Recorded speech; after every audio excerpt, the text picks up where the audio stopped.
Boa tarde a todos e a todas. Eu sou a Corrine Fontanera, a diretora nacional da Câmara de Comércio França-Brasil. Eu vou falar um pouquinho da Câmara, antes de entrar no assunto de hoje. A Câmara de Comércio França-Brasil é uma Câmara nacional, a mais antiga Câmara bilateral em funcionamento no Brasil, e conta hoje mais de 500 membros em todo o país, distribuída entre 4 capítulos regionais: São Paulo, o maior de todos, Belo Horizonte, Paraná, eh, Minas Gerais, né? E 2 antenas, Fortaleza e Recife. E o Rio de Janeiro, que é o segundo capítulo, com aproximadamente 130 membros. Ano passado, no Brasil inteiro, a gente realizou mais de 150 eventos, sendo 90 em São Paulo, 40 no Rio e outros 15, 20 mais ou menos nas outras regionais.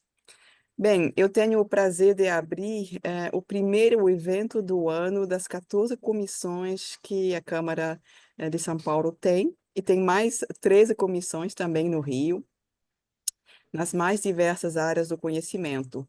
Eu vou mencionar algumas delas, né? Mas bioeconomia e sustentabilidade, agronegócio, gestão de riscos, infraestrutura, legal, tecnologia e inovação e várias outras. Em, Sendo que este evento é o primeiro evento das comissões, mas também o primeiro evento da Comissão Imobiliária do ano, que é uma comissão que nasceu ano passado, liderada pela Cristiana de Paula, e já está se fortalecendo, e promete crescer bastante esse ano, porque a Cristiana já apresentou, junto com os líderes, vice-líder e membros da comissão, um planejamento de eventos bastante rico para o ano. Então, fiquem ligados, porque haverá bastante eventos e atividades nos próximos meses. Agora, eu gostaria de... esse ano também, eu acho que vale ressaltar, né, para todos que nos escutam, é um ano especial para a Câmara. Primeiro porque ela vai celebrar os seus 125 anos de fundação. A Câmara foi fundada no Rio. Este ano é o ano das temporadas cruzadas, é o ano da França no Brasil e do Brasil na França. A temporada do Brasil, da França no Brasil, vai iniciar em agosto com uma série de manifestações culturais, principalmente, mas não somente. E é o ano também dos 200, a celebração dos 200 anos de relações diplomáticas entre os dois países. Então, vai ser um ano bastante intenso, e com muitos eventos a virem, conectados justamente às relações França-Brasil, né? E, bom, dito isso, eu gostaria de agradecer e dar as boas-vindas à nossa palestrante, Flávia Bita, presidente da Câmara de Mediação e Arbitragem Empresarial Brasil, a CAMAB. Eu vou passar a palavra para a Cristiane, que é líder da comissão imobiliária e que será apoiada durante esse evento pelo Yura Pontes Vieira, que é seu vice-líder. E ambos vão apresentar a temática de hoje e sua relevância na gestão de projetos imobiliários. Então, um bom evento a todas e todos. E, Cristiana, a palavra é sua. Obrigada, Corrine, pela introdução. Cristiana, a gente não está te ouvindo. Não está ouvindo? Eu ouço. Está ouvindo? Tá? Sim, estou ouvindo. Todo mundo tá ouvindo? Acho que é a Corrine que... Bom, bom, vou dar continuidade, Tá bom, né? agora sim, tá certo. Tá, obrigada, Corrine, pela introdução. Boa tarde a todos, todos presentes, né? Obrigado por estar aqui conosco. Hoje nós temos a nossa comissão imobiliária, é uma comissão, como a Corrine falou, começou no meio do ano passado, e a gente tem muitas propostas para poder falar de temas associados ao mercado imobiliário. Eu acho que hoje em dia é um dos principais setores, né, da economia, e está em plena expansão. E esse tema de hoje a gente entende como sendo muito relevante, porque apesar de já estar regulamentado, né, nosso ordenamento há muitos anos, a gente sabe que muitas vezes não é muito utilizado, principalmente pelos médios e pequenos empreendedores. Então, nós gostaríamos de falar, né, a gente trouxe a Flávia Bittar, obrigada, Flávia, por ter aceitado o nosso convite, que é a presidente da Camarb, né, que é a Câmara de Mediação e Arbitragem Empresarial do Brasil, é uma das principais câmaras, para falar sobre mediação e arbitragem e o dispute boards, né? O que esses institutos, que são métodos de resolução, alternativos de resolução de conflitos, mas o que efetivamente, como eles podem ser aplicados no âmbito da construção e da incorporação. A gente sabe que a construção e incorporação é um setor que envolve muitas negociações, né? Envolve negociações de várias naturezas, e que a gente tem vários pontos aí que nós poderíamos trabalhar para minimizar o impacto de eventuais litígios e conflitos que, eventualmente, a gente sabe que poderiam atrasar o ciclo da obra, o ciclo da construção. E agora, principalmente, no momento em que existe uma diversidade muito grande de empreendimentos, né? Cada vez mais o mercado está se inovando, os empreendedores estão inovando nesse sentido e buscando outras fontes de investimento. Falar desse tema sobre a mediação, a arbitragem, o dispute boards, que são métodos que podem prevenir um eventual litígio, sem dúvida é essencial para conferir maior segurança jurídica até na captação de investimentos, né? Porque um construtor e um incorporador que busca eventualmente socorrer desses instrumentos, certamente vai estar oferecendo não só uma maior agilidade e eficiência nos seus projetos, mas também vai estar oferecendo uma segurança jurídica maior para os investidores. Então, obrigada, Flávia, por estar aqui conosco. A Flávia, vou falar um pouco dela, né? Ela é presidente da Camarb, como eu disse, da Câmara de Arbitragem Empresarial do Brasil, que tem unidades em Belo Horizonte, São Paulo e Brasília. Me corrige se eu estiver errada, tá bom? A Flávia é advogada e árbitra com mais de 20 anos de experiência e atua em disputas empresariais nos setores de infraestrutura, construção e societário. Além disso, ela é vice-presidente da Comissão de Mediação e Arbitragem do ICC Brasil e ex-presidente do Comitê Brasileiro de Arbitragem. Ou seja, a gente tem uma especialista aqui para falar tudo que a gente precisa saber. Gostaria, Flávia, que nós utilizássemos aqui uma linguagem bem acessível, Claro. e esse webinar não está necessariamente voltado para os profissionais do direito, mas para os empresários, empreendedores, investidores, ou para um advogado mesmo que queira, de repente, saber mais a respeito, trazer um pouco desses métodos aí para a sua empresa e tudo mais. Então, obrigada. Gostaria, se você pudesse, Soraya, que atua junto com a Flávia, apresentar um pouco da Camarb para a gente. Obrigada, Cristiane. Boa tarde a todos e a todas. Primeiro, agradecer a oportunidade da Camargo de estar presente aqui, junto com a Câmara de Comércio França-Brasil, inicialmente parabenizando a Câmara pela sua história, né, e esse ano corre celebrando os 125 anos de relação bilateral com o Brasil. A Camarb ela é uma câmara, né, privada, é uma associação sem fins lucrativos, que tem seus 25 anos, né, 26 anos de história já no Brasil. E aí, só corrigindo, Cristiane, hoje nós temos a nossa sede em Belo Horizonte, e nós temos ainda outros 8 escritórios espalhados pelo Brasil e também em Lisboa. Então, e atuamos administrando os procedimentos de mediação, de arbitragem e de dispute board, né, com seus regulamentos, com as suas tabelas de custos. Nosso site, né, está disponível para que todos possam conhecer. E a Camarb ela atua administrando esses procedimentos que envolvem questões empresariais, né, e que tratam nas áreas, né, que versam sobre temas com administração pública, que envolve agronegócio, infraestrutura, construção, enfim. E esse tem sido o trabalho da Camarb ao longo desses anos, atuando também em parceria com outras instituições. Né? Nascemos dentro da Federação das Indústrias de Minas Gerais e logo em seguida adquirimos a nossa independência administrativa e financeira e conseguimos andar aí seguindo um caminho aí independente. E assim foi o nosso percurso. Então, para não me alongar muito, nem tirar a fala da palestrante, né, que a nossa presidente aqui hoje vai trazer mais informações. Obrigada pela oportunidade. Eu que agradeço, obrigada, Soraya. Flávia, então, para a gente começar, eu acho que nós poderíamos, assim, se você pudesse nos passar um panorama geral sobre o que seria efetivamente a mediação, a arbitragem, o dispute boards, como eles são aplicados na prática e como eles estão regulamentados no nosso ordenamento jurídico. Pois não. Boa tarde a todos e a todas que nos assistem.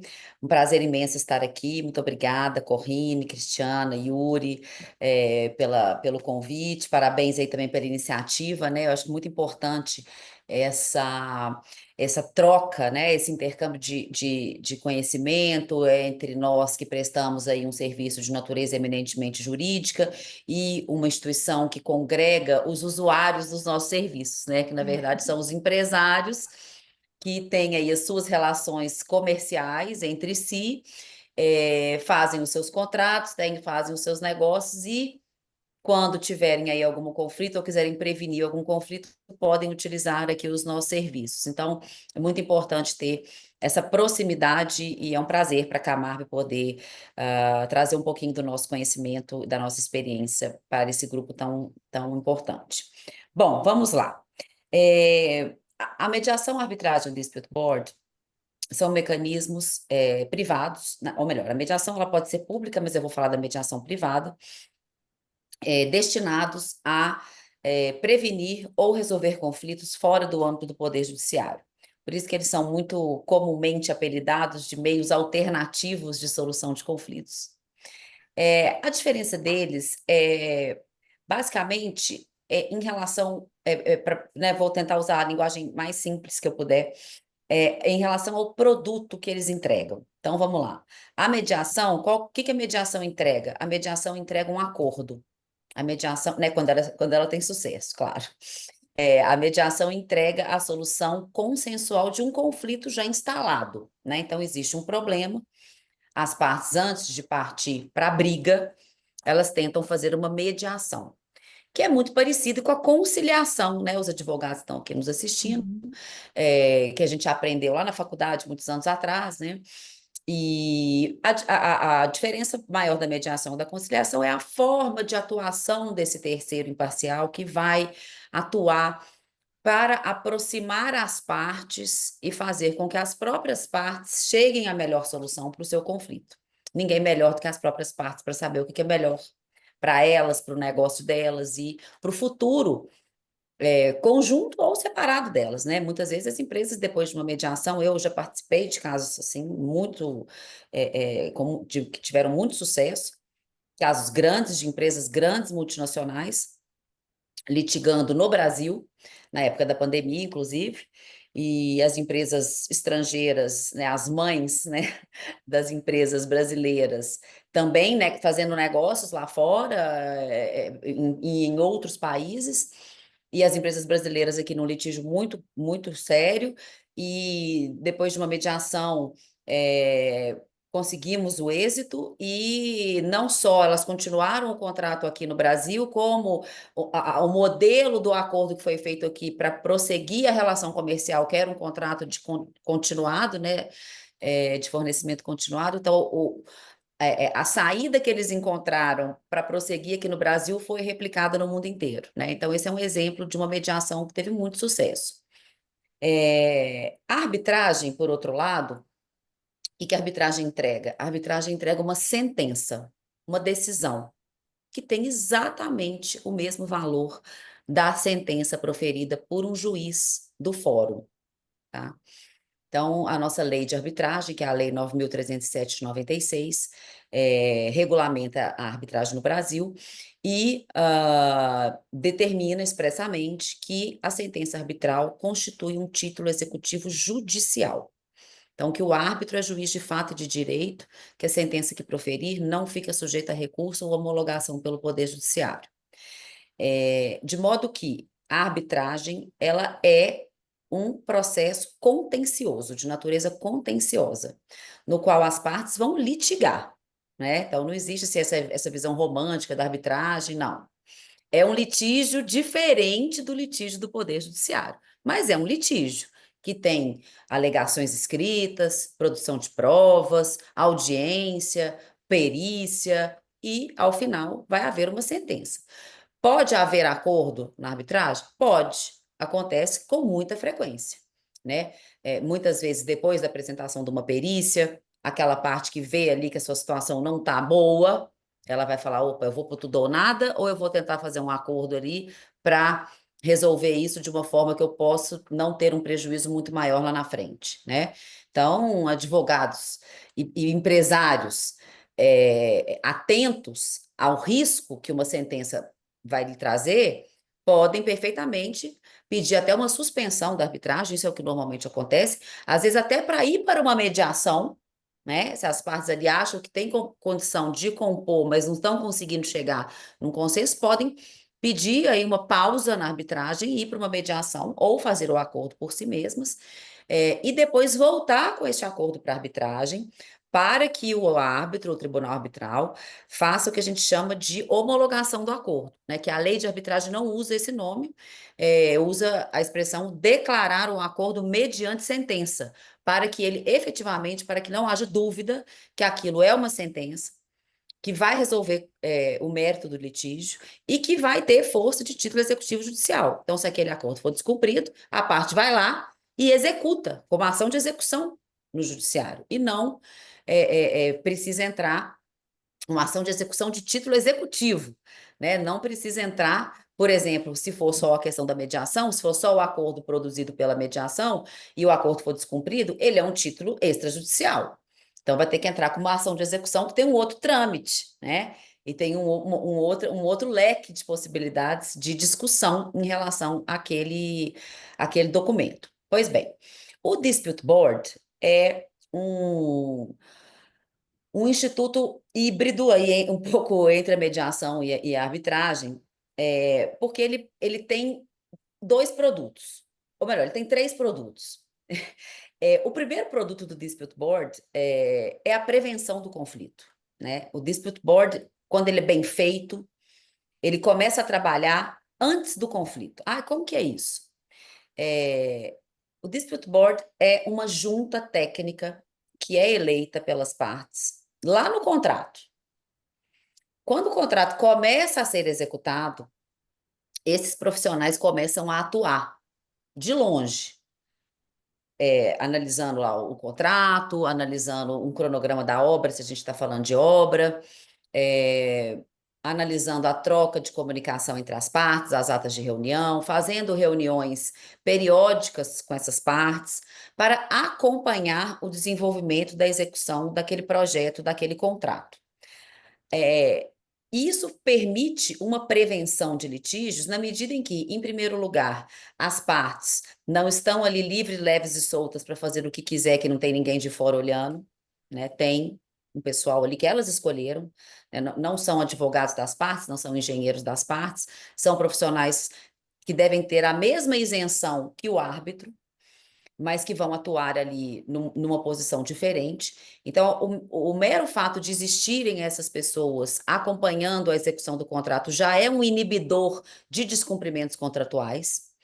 E à medida em que vão surgindo discussões, né, antes que elas se tornem problemas e antes que esses problemas se tornem conflitos, essas pessoas elas intervêm e elas orientam as partes de diversas maneiras, né? Aqui eu poderia ficar uma hora falando sobre cada um desses mecanismos, né? Então, estou dando uma resposta bem genérica.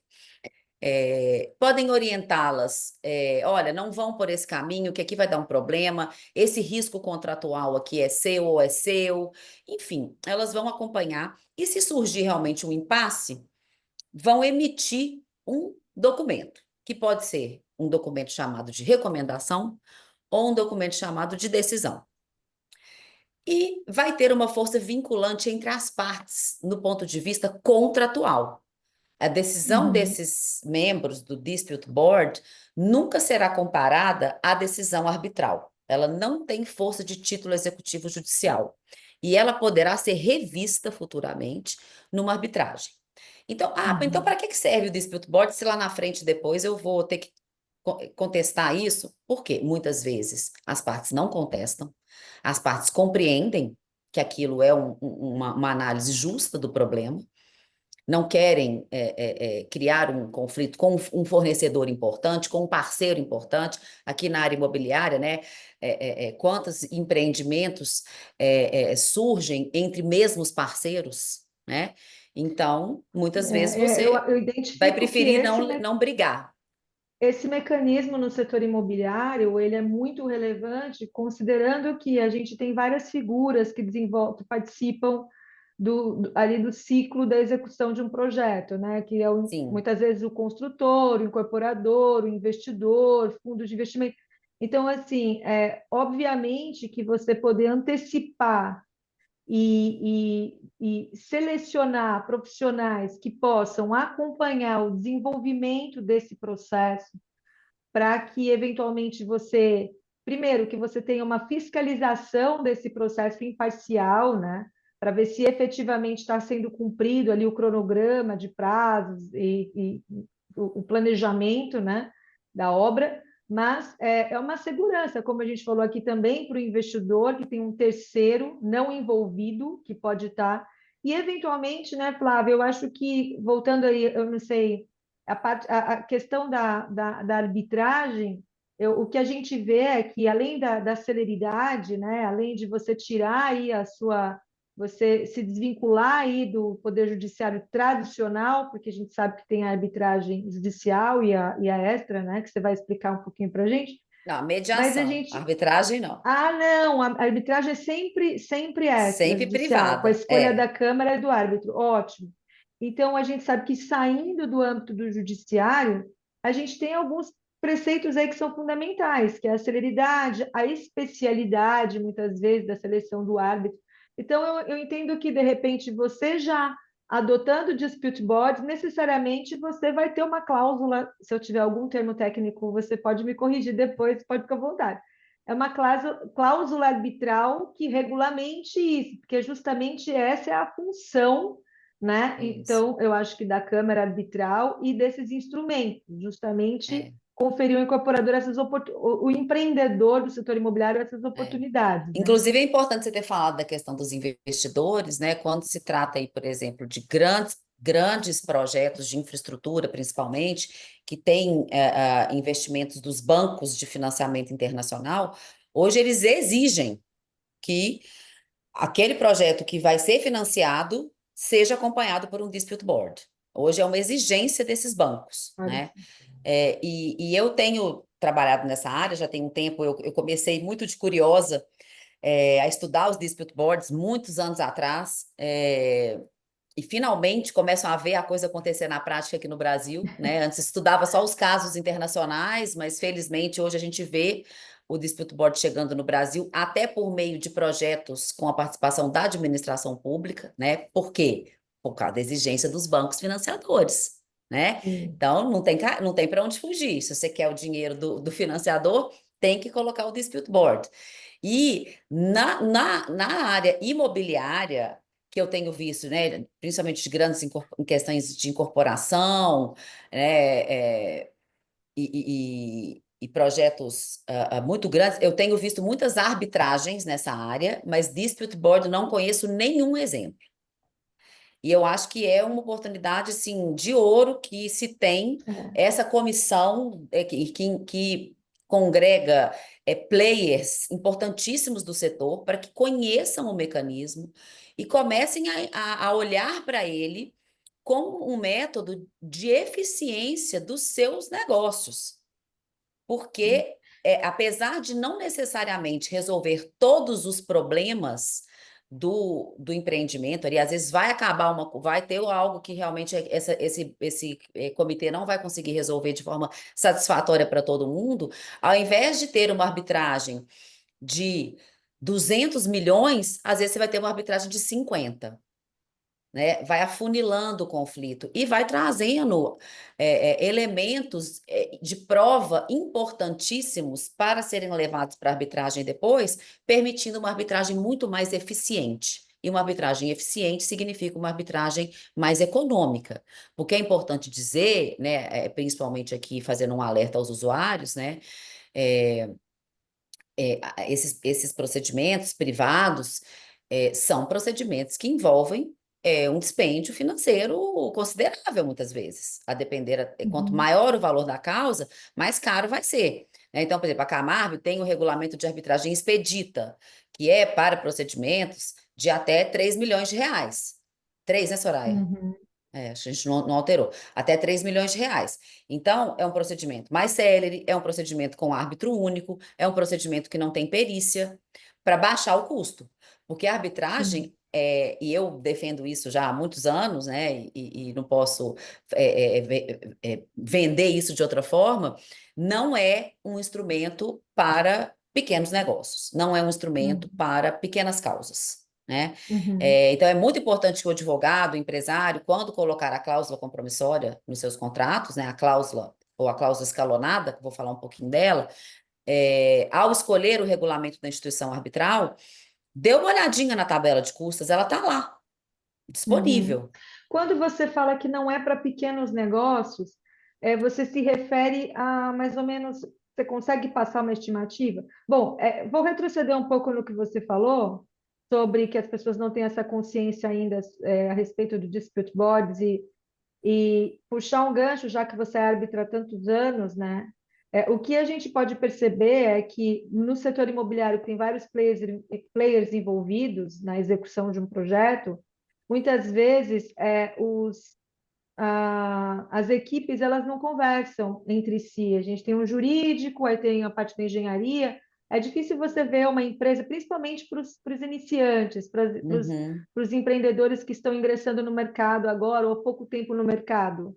A gente tem grandes empreendimentos em várias regiões do Brasil que a gente percebe isso. Tem o incorporador, o construtor, e são equipes bem definidas e eles não conversam entre si, o que eventualmente eu acho que é um polo que pode propício para se gerar problemas futuros ou com para que fazer certeza. com que.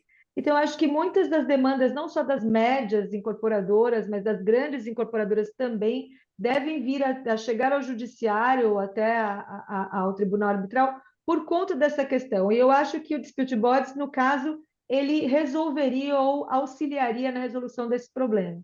Mas Sem quando dúvida, você sem dúvida. diz, porque assim, a gente sabe que a execução de um projeto envolve, principalmente se é de médio e alto padrão, tem vários formatos de empreendimento, são executados com várias formatações, né? Mas a gente sabe que envolve uma estimativa considerável de valores, né? Então, eu Uhum. queria saber de você, assim, qual mais ou menos o custo? O que que você entende que não, como não sendo aplicado para o pequeno empresário, por exemplo? Olha, eu diria assim, eu acho que litígios, tá? Eu vou falar um valor aqui um pouco aleatório, mas que eu acho que realmente, assim, abaixo desse valor, eu acho que não faz o menor sentido uma pessoa ir para arbitragem, a menos que seja um conflito que tenha, porque é preciso diferenciar o valor econômico do conflito e a importância daquela solução para o Isso, negócio do empresário também, né? Mas sem eu dúvida. diria, assim, que algo abaixo aí de uns 200 mil, 300 mil reais, Uhum, uhum. não vejo muito sentido, tá? Ah, sim. É, acima aí dos 500 mil, chegando ali para 1 milhão, aí eu acho que já faz sentido. Agora, isso que eu disse é importante, que fique claro que, na minha opinião, a grande vantagem da arbitragem é a especialidade do julgamento, né? Além da celeridade, e a Uhum, celeridade em termos também, que eu acho que é preciso que isso fique muito claro, que as pessoas falam assim, a arbitragem é vendida como um procedimento rápido, mas dura 2, 3 anos, 4 anos, às vezes dura 5 anos, mas é uma decisão definitiva. Você não vai sim. ter. Tribunal de Justiça para rever, depois Brasília e rescisória e etc, etc, né? Então, as arbitragens mais complexas, grandes arbitragens, que às vezes tem 2, 3 perícias de construção e infraestrutura, sim, vai durar aí uns 4, 5 anos, às vezes até mais, né? Mas porque é um passo a passo profundo. Tanto os árbitros quanto os peritos, os advogados envolvidos, tem que ter uma outra postura. E os próprios usuários têm que entender isso, porque muitas vezes eu vejo, eu advoguei muitos anos, os clientes não entendem a importância de investir, às vezes, num bom advogado, num bom assistente técnico, para preparar um caso para você com todas as suas armas, porque é um Sim. tiro só. É A um gente tiro quer falar só. disso na sequência para explicar aí passo a passo lá na frente. Eu estou tomando uma parte do Yuri também, que a gente foi para explicar passo a passo como o empreendedor, o executor, pode implementar esses métodos sem necessariamente depender do jurídico ou optar por um jurídico que esteja preparado, ou enfim, né, para uma especialização e tudo mais. Mas o que eu acho que também é muito importante a gente estar na Câmara do Comércio da França no Brasil é falar sobre que, assim, para as relações internacionais, eu acredito que esses sejam instrumentos praticamente essenciais, né? Que a Sim. gente trata aí de questões mais complexas, que a parte precisa de uma celeridade, uma especialidade, uma flexibilidade na resolução do conflito, não dá para submeter ao judiciário, tem questões multilaterais envolvidas. Então, eu queria que você falasse um pouco sobre como é que é a aplicabilidade. Bom, a gente já entendeu que a sentença arbitral, como você falou, a gente escolhe uma câmara arbitral que seja mais voltada e especializada dentro daquele setor, né, que o empresário atua. E aí eu queria que você primeiro falasse na estruturação, assim, como seriam feitas as seleções desses árbitros, como que Tá. a pessoa escolhe, e depois como é a aplicabilidade, por exemplo, dessa sentença. Você falou que no Brasil já lhe confere poder de título executivo, mas a questão da sentença estrangeira, né? Se tem Claro. tratados internacionais, convenções que regulamentem isso, se os Uhum. investidores têm segurança nesse sentido, como é que as partes escolhem a lei que vai ser aplicada, porque eventualmente com o investidor estrangeiro é necessário que se você puder um pouco explanar um pouco a respeito dessa questão Com então, certeza. Vamos lá. da escolha das partes A pela lei, escolha. etc. E eu acho assim, é muito importante que o empresário conheça o instituto e saiba fazer as suas escolhas. Mas é muito importante que ele seja sempre assessorado por um advogado, né? Então, aqui vou fazer o merchan aqui da nossa profissão.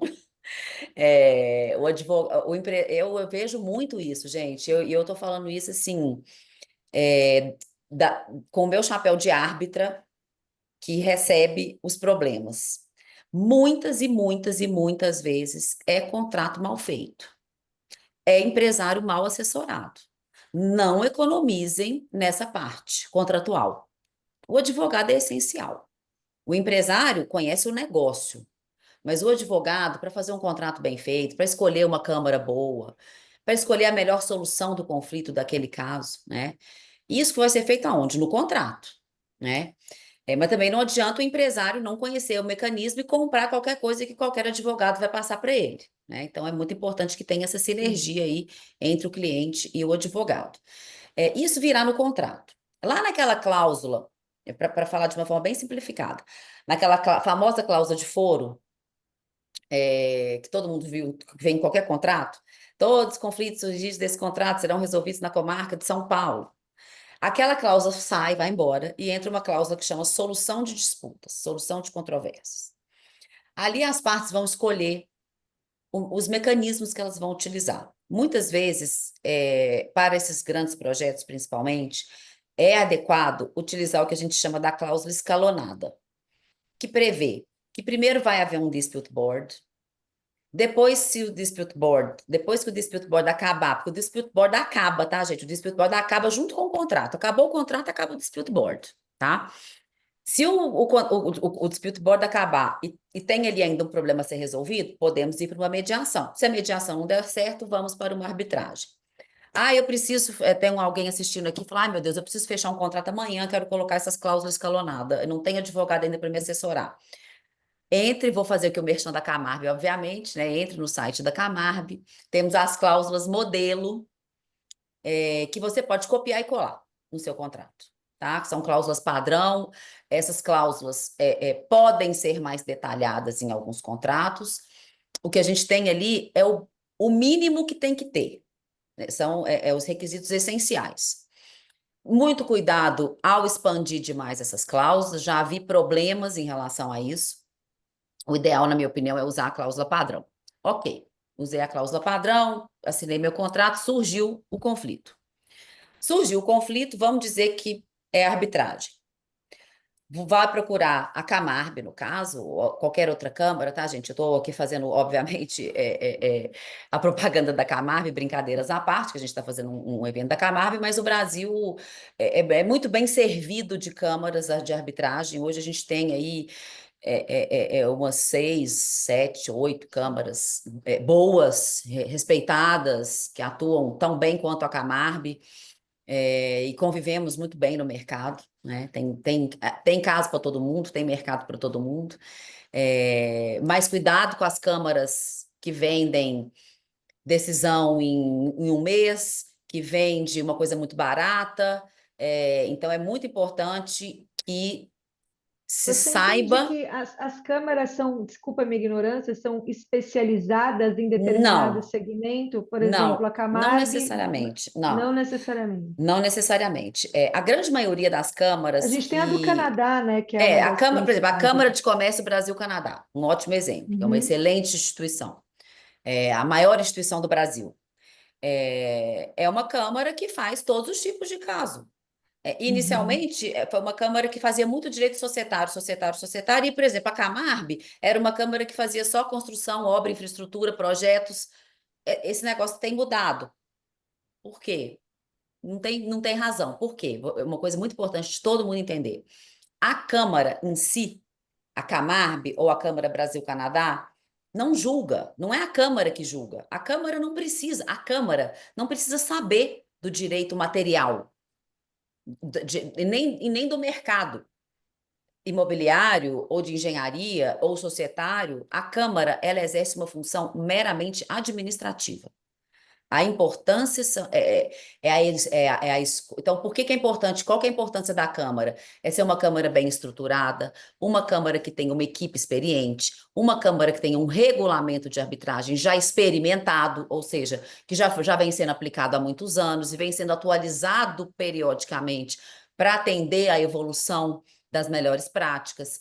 Uma Câmara que tenha uma tabela de custas transparente, que tenha uma lista de árbitros transparente, que oferece um serviço de primeira linha, né? E como é feita essa lista de árbitros? Da onde que, no caso, vocês disponibilizam uma lista de árbitros, Sim, mas eu posso eleger pode. determinado É assim, árbitro? a lista de Explica como é que árbitros funciona. é uma coisa muito brasileira, digamos assim, né? Por exemplo, a Uhum, CCI, que é a Câmara, é a Câmara é a Corte de Arbitragem da Câmara de Comércio Internacional de Paris, que é a câmara mais antiga do mundo, que tem 100 anos, 102 anos, nunca teve lista de árbitros. Para que serve a lista de árbitros? A lista de árbitros ela teve três funções na vida da arbitragem no Brasil. Lá atrás, quando a arbitragem era realmente um ser totalmente desconhecido de todo mundo, mas existiam muitos juristas importantes e que eram conhecidos no mundo jurídico, entre os advogados, e que se aproximaram da arbitragem, eles emprestaram o nome deles, a credibilidade deles. Olha, a lista de atos da Camarb aqui tem o Humberto Teodoro Júnior. Que estudante que sim. nunca ouviu falar do Humberto Teodoro Júnior? Nossa, então essa Câmara deve ser legal, né? Porque ele deixou colocar o nome dele lá. Então, foi uma questão aí de unir credibilidades. Hoje, a gente tem a lista de árbitros como uma forma de oferecer ao usuário opções, né, um cardápio ao advogado, né?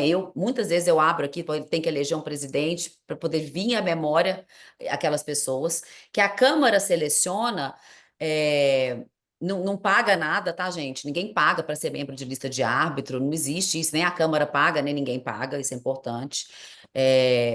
A Câmara é sem fins lucrativos, inclusive, né? Não tem esse tipo de comércio. E mas com base o quê? É um professor que dá aula de arbitragem, é um advogado já que trabalha com muitos anos em arbitragem, é uma pessoa que Ou escreve em muito sobre determinado arbitragem, setor, ou eventualmente. num determinado setor, né? Por exemplo, Uhum. quando a Camargo, por exemplo, a Camargo fez uma parceria com a instituição lá do agronegócio, oh meu Deus, fugiu o nome aqui, Soraya. Sociedade Rural Brasileira. Sociedade Rural Brasileira. E eles tinham uma câmara deles lá, e, enfim, não é o métier, né? Câmara de arbitragem não é assim, você abre uma portinha, abre uma câmara de arbitragem, né? Então fizemos uma parceria para fazer as arbitragens do setor do agronegócio, lá dos associados deles. Colocamos na nossa lista nomes do agronegócio, porque o empresário do agronegócio, a hora que ele bater o olho na minha lista, ele tem que ver alguém ali que ele se identifique, né? Uhum. Então Claro. as listas servem para isso. Servem para hoje o caminho inverso, né? As próprias câmaras oferecerem uma vitrine para pessoas mais novas que estão começando a fazer arbitragem, para que elas sejam vistas pelos usuários e pelos advogados que vão indicar os árbitros, tá? Então, depois que surge o conflito, então tá lá escolhido a cláusula no contrato, surgiu o conflito, o advogado vai lá na Camarg, não precisa de advogado, tá, gente? Também é importante dizer, mas é essencial, né, que tenha um advogado. Mas a lei não obriga, assim como a lei não obriga vocês a escolherem os árbitros das listas das câmaras, tá? Você é livre para escolher quem você Isso é quiser. muito importante ser É, dito. É porque as pessoas têm, parece que é um assunto, as pessoas têm muita dúvida em relação a isso, né? E às vezes deixa de optar pela arbitragem porque realmente não sabe como funciona na prática. é, Quando você fala uma atividade meramente administrativa, é porque as câmaras têm um regulamento próprio delas, obviamente, que tem que ser seguido, mas eventualmente vai ser formada uma equipe ali que atenda os interesses do cliente ou das partes que vão se submeter àquele procedimento, né? exato, exato. A Câmara tá ali para fazer o caso andar. Mas quem Sim, para decide estruturar, para exatamente. estruturar é a Secretaria do Fórum. Que você chega lá, Entendi. você pede informação, né? Hoje em dia ninguém mais vai ao fórum, né? A gente é tudo É, virtual. tudo virtual. Então, mas é que organiza os autos, né? Então, hoje são os autos Sim. virtuais, aí a Câmara tem lá todo o sistema de organização e arquivo desses documentos, organiza as audiências, faz toda a logística do Para procedimento. as partes não ficarem perdidas, a Câmara define o procedimento, né? E aí, Isso. no caso, as partes definem quem vão ser os árbitros, a lei que vai ser aplicada, as Tudo, não, regras que vão ser no próprio aplicadas, contrato já decide. já A decide. Câmara, qual é o meio que você quer utilizar, né? Se é só a mediação, ou se é só a arbitragem, se é só o dispute board, enfim, você vai escolher o seu cardápio, o que que você quer Sim, utilizar, qual sim. instituição que vai administrar e a lei aplicável. Isso é essencial, tá lá no contrato, antes de surgir o litígio.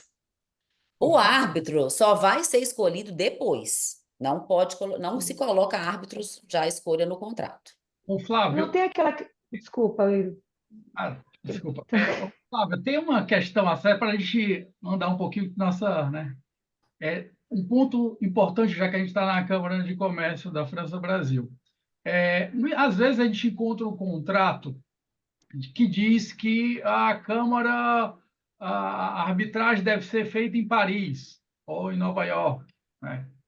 Então, como é que funciona a questão de. Porque, assim, o empreendedor, aquela pessoa que assina esse contrato, ele tem que estar ciente se ele colocar jurisdição ou a Câmara Arbitral de Nova York, ele vai ter que ir para lá se defender lá, né? Então, acho Tem que que saber, exatamente. Tem que, é muito. e você pode escolher, você vai escolher, você pode escolher uma Câmara Internacional, uma lei estrangeira e sede no Brasil, Isso aí é tá? muito E perigoso no futuro, né? vice-versa.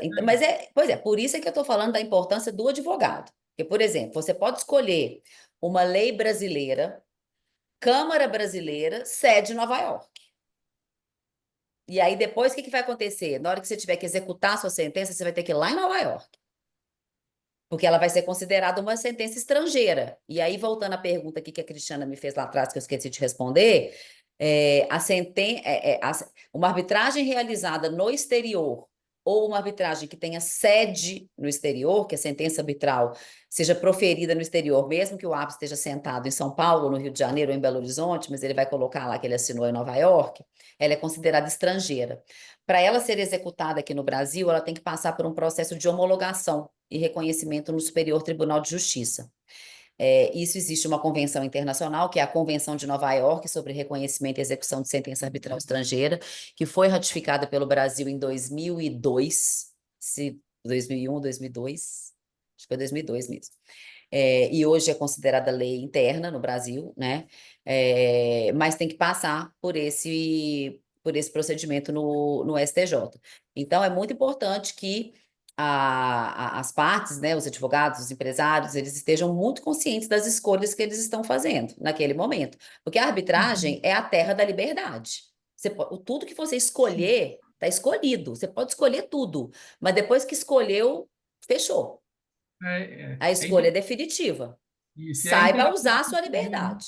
Você tem que saber, eu vou entrar lá, talvez o devedor está lá, eu tenho uma no exterior, né? Eu estou em Paris, a minha sede é em Paris, a minha subsidiária aqui no Brasil. Talvez se eu colocar em Paris, né, para mim é interessante, já que eu tenho a minha sede lá, mas é como você falou, se eu tiver uma decisão arbitral estrangeira, eu consigo trazê-la para cá, mediante esse procedimento que é a homologação. Você vai lá no STJ, é como uma decisão, né, Flávia, estrangeira. Então, Sim. para ser eficaz aqui, passa lá no STJ, só que o STJ ele não vai reanalisar a operação. Não. Ele só vai ver as formalidades, não é isso, Flávia? É um escrutínio, né, que a gente fala. Vai fazer uma análise ali perfunctória. Só ver os requisitos, mas não é uma coisa que ele faz em 6 meses. A gente fez uma pesquisa há alguns anos e o prazo ali era em média de 2 anos. Então, assim, Aí você tem que aí pesar. você entra na máquina do judiciário brasileiro. Pois Vez é. ou não é para fazer, não acontece quase nunca, mas nós temos 1 ou 2 casos em que o STJ deu um pitaco ali no mérito, que falou que tal coisa era contrária à ordem pública brasileira, quando a ordem pública é um conceito extremamente subjetivo. Porque E, de- normalmente ele pede para citar a outra parte. Então, se eu dou entrada, eu, advogado da parte que está aqui no Brasil para executar, eu dou entrada nesse pedido de homologação, vai ver essa parte formal, e aí, em muitos casos, vai pedir para citar outra parte fora do Brasil. Então, tem um obstáculo grande em é, relação a isso. Então, é interessante analisar os dois pontos, né? Saber qual é. exato. Flávio. Ô, Flávio e Cris, vamos passar por dispute boards Pode aí passar, Yuri. Vai. para a gente andar um pouco mais. Sim. Como é um assunto novo, ô, Flávio, até para os advogados, né? Como é que funciona esse dispute boards aqui no Brasil? Qual é a área de atuação? Eu sei que esse dispute boards ele funciona muito até quem está na Europa é o Eurotunnel, né? Que foi Isso. um negócio entre a França e a Inglaterra. Justamente essa junta que vai fiscalizar e o andamento. Mas Uhum. aqui no Brasil já tá Sim, tudo usado aqui no Brasil, até parece a sim. prefeitura. Me fala aí, fala para a gente aí como funciona, o que está sendo feito nessa área aí de dispute boards aqui no Brasil. A gente tem visto o exemplo mais citado que você vai ver que se você fizer uma pesquisa no Google Dispute Board no Brasil, vai aparecer a linha 3 do metrô de São Paulo, Hum. que foi, acho que, o primeiro Dispute Board grande, público no Brasil, né? Porque o Dispute Board pode ser privado, pode ter um Dispute Board gigante numa mineradora aqui do meu lado e eu não faço a menor ideia que ele existe. Então, nessa área de solução privada de conflitos, o nosso conhecimento é muito limitado, tá? Então, a gente só fala daquilo que a gente ou ouve falar, ou porque é público, porque envolve administração pública, como é o caso do metrô. Então, tem o caso do metrô. Por exemplo, aqui em Minas Gerais, eu sei de um dispute board que está atuando na concessão da construção de um presídio. A Agência Nacional de Transportes, né, a NTT, tem um dispute board em andamento com uma empresa de uma construção de uma rodovia. Então, existem alguns projetos privados, mas, como eu disse, o que eu mais tenho visto é na área de construção e infraestrutura, grandes obras de engenharia. Na área imobiliária, incorporação imobiliária, assim, eu nunca vi, mas eu tenho certeza que é um instrumento que pode ser muito bem aproveitado, pode ter muita utilidade. Até mesmo em razão do que vocês disseram, da multidisciplinariedade de players, né? Então, eu atuo atualmente numa arbitragem que envolve empreendimento imobiliário, onde litigam a construtora e o empreendedor. A construtora jogando a conta no projetista, que foi contratado pelo empreendedor e não pela construtora, que não está no caso. E não tem um contrato com cláusula de arbitragem, que se tivesse, talvez a gente pudesse fazer uma conexão de contratos e chamar todo mundo para resolver isso na arbitragem. Se é um dispute board, pode estar todo mundo envolvido para acompanhar o projetista, a construtora, o incorporador, às vezes um fornecedor chave ali, que também tem uma participação importante no desenvolvimento do empreendimento. Então é isso, mas realmente, gente, é muita coisa para falar, viu? Muita coisa. Né, em 1 hora, eu estou vendo aqui que a gente está aqui a 5 minutos do fim, praticamente. 10 minutos, 11 minutos do fim, para ser mais preciso. E eu acho que meu relógio está errado aqui. E então é um mecanismo realmente que permite esse olhar do terceiro de fora. Sim. E aí, como é que ele funciona, né? Que você está me perguntando. No início do projeto, então, as partes envolvidas vão, cada uma delas, eleger um profissional. O que a gente mais vê é o comitê formado por 2 engenheiros ou 2 profissionais da área técnica e um advogado, porque acaba que tem um rito, a discussão sempre resvala numa interpretação contratual, numa interpretação de uma matriz de risco. Então, o olhar do advogado é sempre muito importante para fazer esse acompanhamento também. E esses profissionais, eles definem uma forma de atuação em consenso com as partes. E é importante isso que acho que a Cristiana falou, que o Dispute Board, ele permite chamar todo mundo para perto da obra, do projeto, né? Ainda que seja somente nas reuniões mensais ou bimestrais com o Dispute Board, mas vai estar lá o engenheiro-chefe da obra, vai estar lá o engenheiro do contrato, o gerente de contrato que fica no escritório, que nunca pisa na obra, mas ele vai lá participar dessa reunião, porque ele quer saber o que está acontecendo. Enfim, né, permite trazer todo mundo, criar uma conexão, né, mais constante de todos esses players. E eu acho que é importante, quando você falou, é necessário um advogado, né? Quando você chamou a atenção sobre isso, mas que é importante ser falado aqui também, que o incorporador e o desenvolvedor, o investidor, enfim, é preciso que eles tenham uma noção, de repente, de um alinhamento em relação às equipes, né? De repente, estruturar uma equipe que consiga estar alinhada desde o início ao fim do projeto. E aí, unindo isso com o Dispute Boards, realmente eu acho que é algo que eu acho que traz muita celeridade, que o ciclo do mercado imobiliário ele já é muito desgastante, ele é muito longo, eles percorrem aí muitos desafios, né? E tanto na questão do fechamento ali do terreno, na identificação na área, estudo de viabilidade, aprovação, RI, que é muito complexo, a formatação, então são muitos profissionais envolvidos e que às vezes não tem uma interligação, né? Não tem uma conexão de equipe.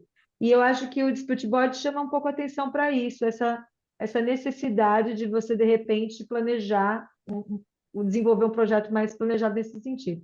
Yuri, você vê algo... Para finalizar a minha parte, já que a gente estava chegando no final, coisas práticas. Então, Flávia, se eu tiver, eu sou incorporador. Para eu implantar esse sistema de Sputboards, eu tenho que incluir isso no meu contrato com quem eu quero assinar esse contrato, que vai ser um contrato de alguns meses, lógico. Se for um contrato muito rápido, não tem tanto Não sentido. faz sentido. Mas eu Fornecimento, posso. por exemplo, só se for um fornecimento continuado, se é uma compra É. pontual, não faz. Então, eu posso também colocar Sputboards, um contrato longo, mediação e depois arbitragem no mesmo Pode, contrato, ou seja, pode. uma cronologia. Se não foi dar, tem que implantar o Sputboard, depois, se tiver um conflito, mediação e depois. Isso. Existe essa E possibilidade? existe, como eu falei, né, a cláusula escalonada, eu falei, né, que ela pode ser utilizada, pode acontecer também do contrato não prever nenhum desses mecanismos, né? Então, pode ter um empresário assistindo a gente aqui agora e falou, nossa, aquele contrato meu lá seria tão interessante. Pô, chama a outra parte, fala assim, olha, nós não temos uma previsão aqui de arbitragem, mas vamos fazer um aditivo. Quem sabe, Isso. né? Se surgir um conflito amanhã, a gente tem um caminho melhor. Ou se é uma obra, um empreendimento, que já tem 6 meses, mas puta, ainda vai ter um ano de empreendimento pela frente. Vamos instalar um dispute board? Ainda é tempo, né? E não Não, necessariamente um método tem que estar interligado ao outro. Você não pode decidir pelo necessariamente. dispute boards e não fazer a arbitragem, ou, né, Perfeitamente. ou colocar, de repente, uma cláusula que seja mais exclusiva, flexível. Mas, bom, agora sim, para a gente finalizar, né, porque estamos no... Não, só A uma coisa aqui que eu Camargo quero falar que é muito importante, que você falou essa coisa da flexível ou um ou outro, não pode, não, né? não pode. Uma Isso vez aí vai te dar, eleito, isso vai te dar um acabou. problema. Porque às vezes a Não, eu gente vê digo em contrato que relação à tem questão... tanto o arbitragem e o judiciário. É ou um ou Sim, outro. Mas não, você não, pode um ter, ou por outro. exemplo, dispute board, mediação e judiciário. Não tem problema Sim. nenhum, Depois de tá? mediação, não deu certo, vou para o judiciário. Ou E vai qual para arbitragem, por exemplo, é o né? Ou vai Então, judiciário? arbitrar. Brasil, onde, né? Existe essa isso, possibilidade de incluir no contrato, né? isso. Flávia, e a Camargo? Vamos supor que eu sou um empreendedor que estou vendo aqui esse webinar, eu quero me inteirar melhor sobre o assunto, eu quero uma orientação, porque a minha equipe, o meu jurídico não está preparado, ou enfim. Vocês têm algum curso, vocês fornecem curso nesse sentido, vocês prestam essa orientação para o empreendedor? Como é que funciona essa? Porque assim, a gente tentou falar um pouco sobre tudo, mas o tempo é curto e eu Uhum, acho que o processo de implementação acho que ficou um pouco claro, mas logicamente que as pessoas vão ter dúvida, principalmente se elas não estão habituadas, né? uhum. Como é que é? Vocês fornecem as Bom, orientações? a gente fornece, assim, a Camargo está de portas abertas para prestar qualquer tipo de informação, qualquer pessoa ligar para a Camargo, a gente tem uma equipe de secretaria, a Soraya, que está aqui conosco, também está à disposição, que é a nossa diretora executiva, e a Camargo tem, é, é, presta serviço sob demanda. Por exemplo, pode fazer um curso, um workshop, dependendo, a gente já fez isso em outras instituições, a gente tem o CICEPOD, que é muito parceiro nosso aqui em Minas, né, que é o Sindicato da Indústria da Construção Pesada, que já contratou uns 3 workshops da Camarbe, a Camarbe vai lá e fala para os empresários, dá aula mesmo, 2, 3 dias, ou às vezes um dia inteiro só, enfim. Então, é um serviço que a Camarbe pode prestar mediante demanda, e aí ela vai formatar o que a instituição ou a empresa, ou enfim, né, quem quiser. Mas para dúvidas pontuais, a nossa secretaria está à disposição.